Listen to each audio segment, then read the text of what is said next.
Hello viewers, যারা class 7-এ পড়ছো তাদের আজকে আমি ফাইনালের জন্য ভূগোলের ম্যাপ পয়েন্টিং সাজেশন নিয়ে চলে এসেছি। হ্যাঁ, তোমাদের ফাইনালে কিন্তু ভূগোলের ম্যাপ পয়েন্টিং দেবে, তাই যেগুলো আমি বলবো সেগুলো ভালো করে নোট করে রাখবে।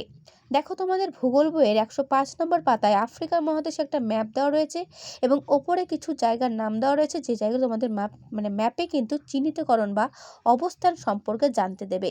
ওপরে দেখো রয়েছে আটলান্টিক মহাসাগর, ভারত মহাসাগর, যেগুলো দেখতে পাচ্ছ, মাউন্ট কিলিমাঞ্জারো, কালাহারি, ঠিক আছে, সাহারা মরুভূমি, ড্রাকেন্সবার্গ পর্বতমালা, এগুলো প্রত্যেকটা কিন্তু ইম্পর্টেন্ট তোমাদের এই ম্যাপ পয়েন্টিংয়ের জন্য। যারা ভাবছো ফাইনালে তোমাদের ম্যাপ পয়েন্টিং আসবে না, তারা কিন্তু ভুল ভাবছো। ম্যাপ পয়েন্টিং তোমাদের কিন্তু থাকবে, সেটা আফ্রিকা মহাদেশ হোক আর ইউরোপ মহাদেশ হোক। আফ্রিকা যাদের আছে সিলেবাসে, তারা এইটা ভালো করে দেখে যাবে, পরীক্ষাতে কিন্তু আসবে, বারবার করে বলছি।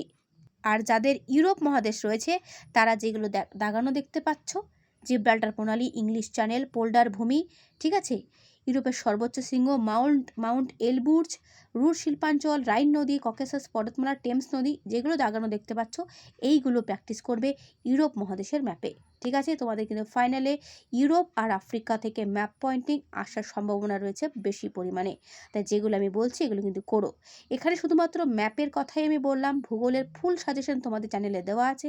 যদি ভালো লেগে থাকে অবশ্যই চ্যানেলে এসে পুরোটা দেখে নিও। সেখানে ভূগোল কেন, সেখানে অন্যান্য সাবজেক্টেরও ভিডিও তোমরা পুরো সাজেশন ভিডিও পেয়ে যাবে। তাহলে অবশ্যই কিন্তু এসে দেখে নিও যদি ভালো লাগে।